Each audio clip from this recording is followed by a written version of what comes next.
कोयले के मामले की सुनवाई में सुप्रीम कोर्ट ने आज बहुत गहरा दुख और गुस्सा प्रकट किया कि ऐसा कैसे हुआ कि पिछले हियरिंग में सुप्रीम कोर्ट को ये इम्प्रेशन दिया गया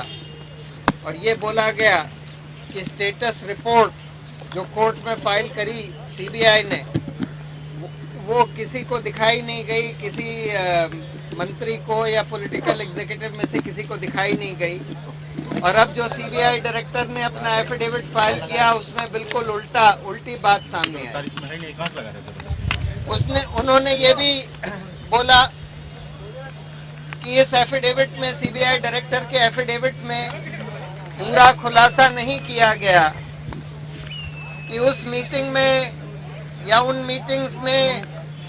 क्या फेरबदल, स्टेटस रिपोर्ट में क्या क्या फेरबदल किया गया, किसके कहने पर किया गया, और उन मीटिंग में और कौन कौन लोग थे जिनके साथ ये स्टेटस रिपोर्ट शेयर करी गई। उन्होंने बोला ये सब बहुत ही गंभीर मामला है क्योंकि ये दिखाता है कि सीबीआई विनीत नारायण या ये हवाला केस के जजमेंट के 15 साल बाद भी, उस जजमेंट में सुप्रीम कोर्ट ने बोला था कि सीबीआई को बिल्कुल स्वतंत्र तरीके से काम करना होगा, सरकार के दबाव में नहीं काम कर सकती, और उसमें कोशिश करी गई थी सीबीआई की स्वतंत्रता लाने के लिए। लेकिन उन्होंने बोला कि आज उस जजमेंट के 15 साल बाद भी हालात ऐसे हैं, ये सारे फैक्ट्स ये दिखा रहे हैं कि सीबीआई आज स्वतंत्र तरीके से काम नहीं कर पा रही और सरकार के दबाव में और सरकार के लोगों के दबाव में आ जाती है। और इसलिए सबसे अहम जरूरत आज ये है कि सीबीआई की स्वतंत्रता को कायम करने के लिए और क्या क्या कदम उठाने की जरूरत है वो सब उठाए जाए। इस केस में तो जो इन्वेस्टिगेशन चल रहा है सीबीआई का, उसकी स्वतंत्रता इंश्योर करने की तो जरूरत है ही है। ये जो खदानें दी गई हैं, इन खदानों के कैंसिलेशन पर तो पूरा विचार करा ही जाएगा, लेकिन साथ साथ आगे चलकर सीबीआई बिल्कुल स्वतंत्र तरीके से काम कर सके इसका। और इसीलिए उन्होंने आदेश दिए हैं सीबीआई डायरेक्टर को कि एक नया हलफनामा फाइल करें सोमवार तक, जिसमें पूरा डिस्क्लोजर करें कि पहली बात तो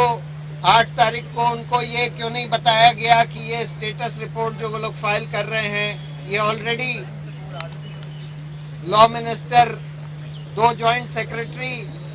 और किन किन लोगों से शेयर करी गई। उन जॉइंट सेक्रेटरियों के नाम मांगे हैं कोर्ट, जो प्राइम मिनिस्टर के ऑफिस और कोयला मंत्रालय के हैं। उसके अलावा कोर्ट ने मांगा है कि कौन कौन लोग थे, क्या क्या बदलाव किए गए, इस सब को भी हलफनामे पर सीबीआई डायरेक्टर को देना है।